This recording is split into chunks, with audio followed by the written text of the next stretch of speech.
শুভ দুপুর বন্ধুরা। তো দুপুরে আজকে একটু ওয়েদারটা ভালো আছে, তাই তো? হ্যাঁ সত্যি। তো আমার আজকে সেদ্ধ ভাত, এই যে উচ্ছে আলু সেদ্ধ করেছি তেতো, কারণ আজকে আমি পুজো দিয়েছি, মঙ্গলচণ্ডী পূজা, আজকে শেষ মঙ্গলবার, মঙ্গলচণ্ডী পুজো দিয়েছি। তো সেদ্ধ ভাত খেতে হয়, অনেকে আতপ চালে ভাত খায়, কিন্তু আমার গ্যাস হয় বলে আমি আতপ চালে ভাতটা খাবো না। তো সেদ্ধ ভাত খাবো, এই যে সেদ্ধ ভাত। আজকে শুধু সেদ্ধ ভাত আর আলু মাখা। আর আমার ছেলের যে সোয়াবিন তরকারি। কালকের থেকে চেল্লাচ্ছিলাম বন্ধুরা। কালকে থেকে গাড়ি চালাচ্ছে, সোয়াবিন খাবো সোয়াবিন খাবো। হ্যাঁ, সোয়াবিন বানাও মা। এই যে নিরামিষে সবই নিরামিষে করেছি, আদা জিরে দিয়ে।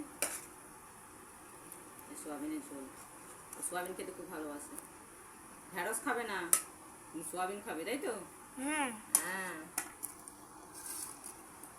আর আছে এই ছুরি চাটনি, ঝুড়ো চাটনি, ঝুড়ো চাটনি, তাই তো?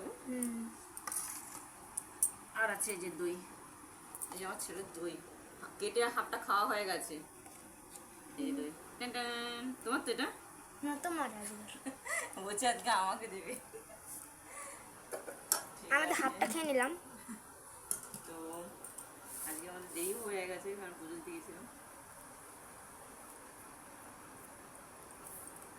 এই যে সিদ্ধ ভাত। আজকে ওয়েদারটা ভালোর জন্য সবারই একটু ভালো ঘুম হবে, তাই না? হ্যাঁ, কারণ কি কালকে বৃষ্টি হয়েছিল, তাই না? হুম। কালকে সব গাছে রামপুরও পড়ে গেছিল। তুই তো কুড়িয়েছিস? হ্যাঁ। আমাদের কালকে আম কুড়িয়েছি আর চাটনি হয়েছে। হ্যাঁ। দাদা